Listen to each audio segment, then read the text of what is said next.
Neil deGrasse Tyson. San Andreas Fault just cracked and something terrifying is happening. Will the San Andreas Fault rupture? The fault is known for cutting California in half and causing devastating earthquakes that keep the US government and Californians on edge. Recent finds suggest a worsening catastrophe. When will the San Andreas fail? Will California sink? Scientists are rushing to find solutions before the event. Join us as we explore the scary signals that the San Andreas Fault may crack and what that could entail for California and the world. Those who live in California may think of terrible earthquakes whenever they hear the name San Andreas Fault. It's a huge fissure in the ground near the westernmost corner of North America. This fault is over 800 miles long, beginning near the northern end of the Gulf of California and ending somewhere near San Francisco on the Pacific Ocean.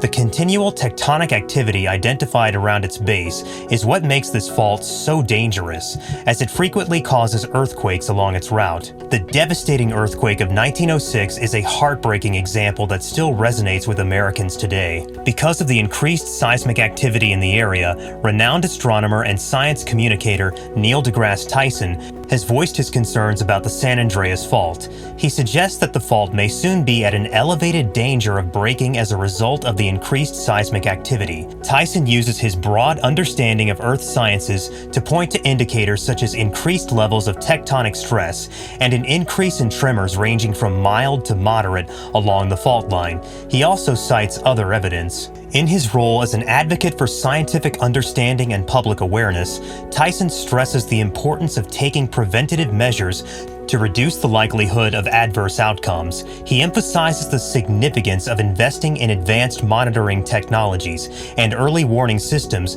that can offer people and authorities timely alerts, allowing for improved preparation and response plans. These technologies and systems can provide timely notifications to inhabitants and authorities. Tyson's concerns serve as a reminder of the dynamic character of our planet and the ever-present threat posed by seismic activity. While it is important to highlight that predicting earthquakes with precision continues to be a challenging problem, Tyson's concerns serve as a reminder of the ever-present threat presented by seismic activity.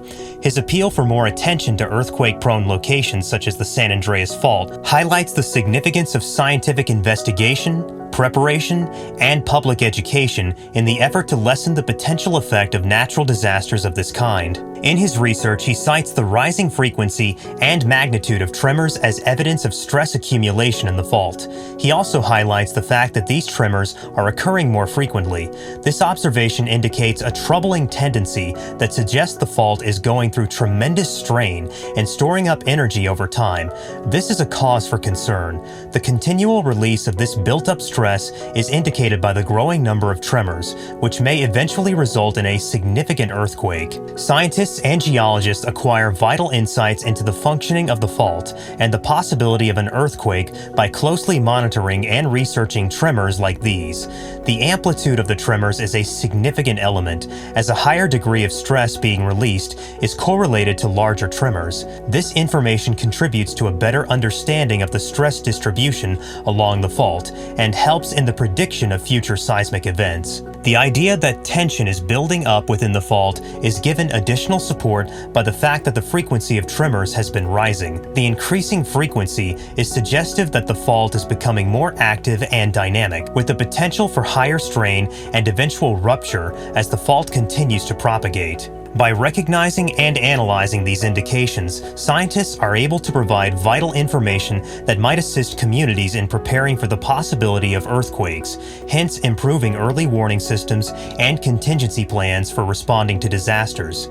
In earthquake-prone regions, the study of tremors serves as a crucial tool in assessing and minimizing seismic risks, which contributes to the overall goal of saving lives and infrastructure. Evidence suggests that the time between big earthquakes along a fault line in the United States has been steadily reducing. According to recent research by the U.S. Geological Survey, or USGS, this disturbing finding has sparked fears that a major earthquake is on the horizon. Large earthquakes have occurred less frequently in the past, giving people time to rebuild and prepare.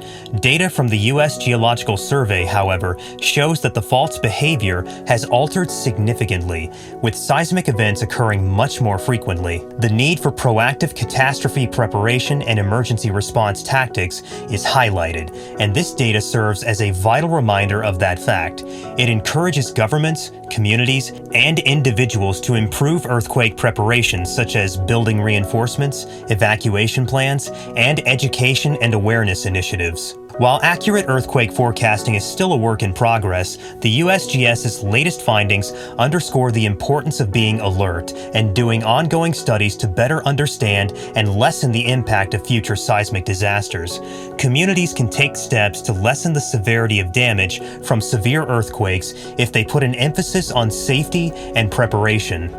Tyson is uniquely qualified to explain the tremendous significance of the movement and direction of tectonic plates along fault lines because of his thorough understanding of plate tectonics. Tyson has such a firm grasp on this scientific principle that he can articulate the complexities of Earth's dynamic geological processes with ease. Because of his familiarity with plate tectonics, Tyson is aware that the Earth's crust is broken up into massive, unyielding plates that float on top of the semi-fluid asthenosphere. As a result of convection currents in the Earth's mantle, these plates are continually interacting and moving.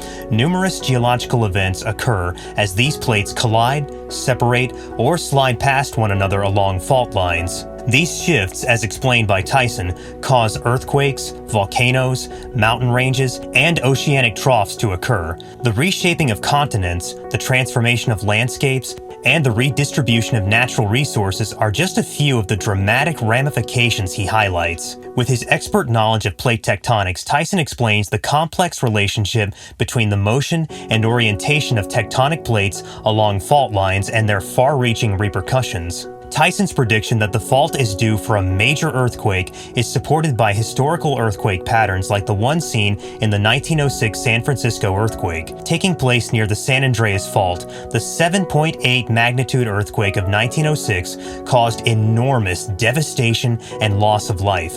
Scientists like Tyson have hypothesized that the fault is storing stress and building up energy for a future rupture as a result of this occurrence, and their knowledge of tectonic plate movements, seismic activity, and geological records. Historical seismicity and an understanding of fault dynamics provide vital insights into the possibility of future earthquakes. However, accurate earthquake prediction remains difficult. The history of the fault, which includes major earthquakes like the 1906 San Francisco quake, leads Tyson to believe that the area is due for another major tremor. Earthquakes along this fault are primarily caused by stress buildup at the plate boundary between the Pacific and North American plates. Forces generated by Earth's tectonic activity keep the enormous Pacific plate and the North American plate, which covers a substantial section of the western United States, in constant motion. The pressure and friction along the edge of these plates increase dramatically as they rub against one another. Over time, stress builds up as the Pacific plate moves closer to the North American plate. When the strain becomes too great for the rocks along the fault opens and the pent-up energy is released as seismic waves. Earthquakes are caused by this kind of explosive energy discharge. It may take months or even centuries for the stress to build up to the point when the fault slips and an earthquake occurs. The pace of stress building and the fault zone's geological properties have a direct impact on the size and frequency of earthquakes in this area. Seismic monitoring, hazard assessment, and adopting effective measures to limit possible damage and safeguard sensitive people all rely on a thorough understanding of the stress buildup patterns and associated earthquake hazards along the Pacific North American plate border. Strain accumulation along the Pacific North American plate boundary is the primary trigger for earthquakes along this fault. The massive Pacific plate and the North American plate, which encompasses a sizable portion of the western United States, are in a state of continual motion due to the forces generated by Earth's tectonic activity. As these plates scrape against one another, the pressure and friction along the edge grow dramatically. The pressure increases as the Pacific plate approaches the North American plate. When the stress on the rocks along the fault gets too great, the fault opens and the stored energy is released as seismic waves. This sort of explosive energy discharge is the root cause of earthquakes. Understanding the stress accumulation patterns and associated earthquake dangers along the Pacific North American plate border is crucial for seismic monitoring, hazard assessment, and the adoption of appropriate measures to limit potential damage and safeguard vulnerable individuals. Please hit the like button and subscribe to our channel if you found this video helpful.